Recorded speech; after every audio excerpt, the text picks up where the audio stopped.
बिस्मिल्लाहिर्रहमानिर्रहीम। अस्सलाम वालेकुम। Welcome to my YouTube channel M इस्लामियात पार्ट 2। बेसिकली आज का लेक्चर जो है वो वाइवा वॉस के पेपर के ऊपर है, तो इसके अंदर से पार्ट 1 और पार्ट 2 दोनों के क्वेश्चंस जो हैं यूनिवर्सिटी वाले आपसे पूछते हैं। अब वाइवा का पेपर कब है और कब होगा, ठीक है। बेसिकली अभी तक पंजाब यूनिवर्सिटी की तरफ से कोई भी अनाउंसमेंट नहीं हुई, ना ही किसी तरह की कोई डेट शीट इशू हुई है। जैसे कि मैंने आपको पिछले बार बताया था कि आपकी प्रॉपर रोल नंबर स्लिप आती है और बेसिकली वो आती एग्ज़ाम्स के 2 डेज़ बाद है। अब ये राइटिंग एग्ज़ाम्स के ख़त्म होने के 2 डेज़ बाद है, ठीक है। लेकिन बेसिकली ये 2 डेज़ का अरसा जो है ये कंफर्म भी नहीं होता, ठीक है। कभी 3 दिन बाद, कभी हफ्ते बाद। और दूसरी बात जहाँ तक ये है कि राइटिंग एग्ज़ाम्स, अब राइटिंग एग्ज़ाम्स सबके मीन्स अगर एमए इस्लामियात वालों के एग्ज़ाम्स 15 तारीख को ख़त्म हो गए तो इट डज़न्ट मीन कि आप लोगों के राइटिंग एग्ज़ाम ख़त्म हो गए हैं। इसका मतलब ये है कि जो बाकी स्टूडेंट्स हैं जिनके भी एग्ज़ाम्स चल रहे हैं उनके भी राइटिंग एग्ज़ाम्स ख़त्म होने के बाद प्रैक्टिकल की प्रॉपर रोल नंबर स्लिप्स आना शुरू होती हैं, क्योंकि जो जैसे साइकोलॉजी वाले हैं उनका अपना प्रैक्टिकल होना है और जो बाकी हैं उनका भी नेक्स्ट अलग से प्रैक्टिकल होना है। तो उनके कहने का मकसद ये है, ठीक है, कि प्रैक्टिकल एग्ज़ाम राइटिंग एग्ज़ाम्स यानी सारे writing exams I think so 23 को ख़त्म हो रहे हैं, उनके ख़त्म होने के बाद आपकी।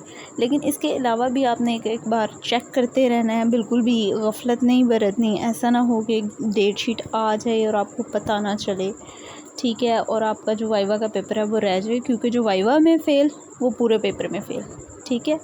तो ऐसा बिल्कुल भी कुछ नहीं करना।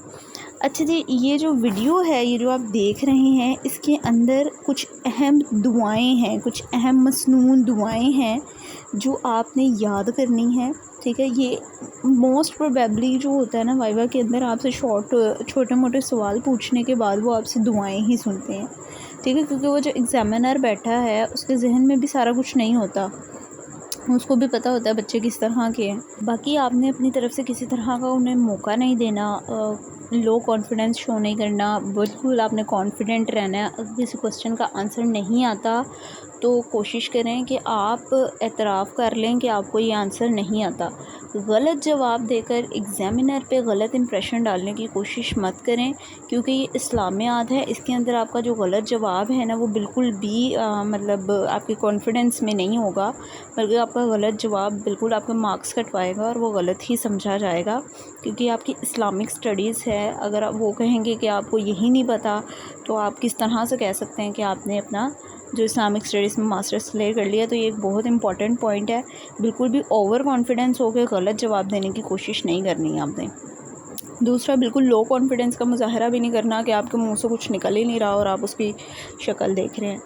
लड़कों के लिए जो तुलबा हैं उनके लिए ये नमाज़ जनाज़ा और जुम्मे का खुतबा और मतलब इनकी नीयत, इनका तरीक़ा और ईदगाह की यानी ईद उल फ़ितर की, ईद उल अज़हा की नमाज़, इस तरह की चीज़ें इन दुआओं के साथ अहम हैं। बट लड़कियों के लिए जो है वो दुआएं ही इम्पॉर्टेंट हैं, वो इनको लाजमी याद करें और इनको मत छोड़ें, ठीक है। इसके अलावा कुछ सूरतें वगैरह हैं, वो आप अगर मेरी प्रीवियस वीडियो देखेंगे तो उसका सिलेबस आपके सामने आ जाएगा। बट बेसिकली कॉमन बातों के साथ दुआएं अहम हैं, तो इनको लाजमी याद करें। उम्मीद करती हूँ वीडियो आपके लिए फ़ायदेमंद साबित हो। नेक्स्ट टाइम के लिए अपना बहुत ज़्यादा ख्याल रखिएगा। रीसेंट अपडेट के लिए साथ रहिएगा। अल्लाह हाफ़िज़।